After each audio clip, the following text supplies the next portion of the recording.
শরীয়তপুরের জাজিরার মাঝিরঘাট এলাকার পদ্মা সেতু প্রকল্পের রক্ষা বাঁধে আকস্মিক ভাঙন দেখা দিয়েছে।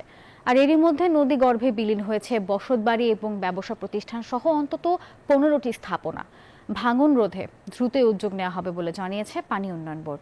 বিধান মজুমদার অনির পাঠানো তথ্য ছবি নিয়ে ডেস্ক রিপোর্টে বিস্তারিত। গেল 7 জুন ভোররাতে পদ্মা সেতু প্রকল্পের রক্ষাবাঁধের 100 মিটার অংশ সহ পাশের আরও একটি স্থানে ভাঙন শুরু হয়। বাঁধের 250 মিটার অংশ নদীতে তলিয়ে যায়। এরপরই ক্ষতিগ্রস্ত স্থানে নতুন করে জিওব্যাগ ডাম্পিং করে পানি উন্নয়ন বোর্ড।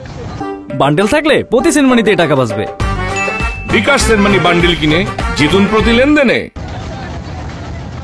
সেই রেশ কাটতে না কাটতেই সোমবার বিকেলে ভাঙন দেখা দেয় জাজিরার মাঝিরঘাট এলাকার পদ্মা সেতু প্রকল্পের কনস্ট্রাকশন ইয়ার্ড বাঁধে। স্থানীয়রা জানান এক মুহূর্তেই নদীগর্ভে চলে যায় বসতবাড়ি, ব্যবসা প্রতিষ্ঠান সহ অন্তত 15টি স্থাপনা। ভাঙনের আশঙ্কায় সরিয়ে নেওয়া হয় আরো 10টি দোকানপাট। এমন প্রেক্ষাপটে ভাঙন আতঙ্কে দিন কাটাচ্ছেন তারা। 20-50টা ঘর ছিল, সব 1 ঘন্টার ভেতরে সব নিলাম হয়ে গেছে। একটা বালিশ খাটাও কেউ বাই করতে পারেনি, নগদ বিলীন হয়ে গেছে।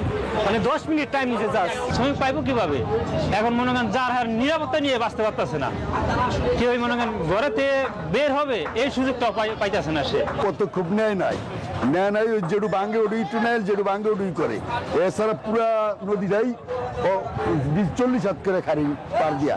এরই মধ্যে ভাঙন কবলিত এলাকা পরিদর্শন করেছেন পানি উন্নয়ন বোর্ডের কর্মকর্তারা। ভাঙন রোধে দ্রুতই উদ্যোগ নেওয়া হবে বলেও জানান সংশ্লিষ্টরা। এখন যেটা পদক্ষেপ, জরুরি আপৎকালীন যে কাজটা আমরা করি তার আওতায় আমরা কাজটা করব। আমরা খুব দ্রুত ঠিকাদার মোবিলাইজ করে কাজ শুরু করব।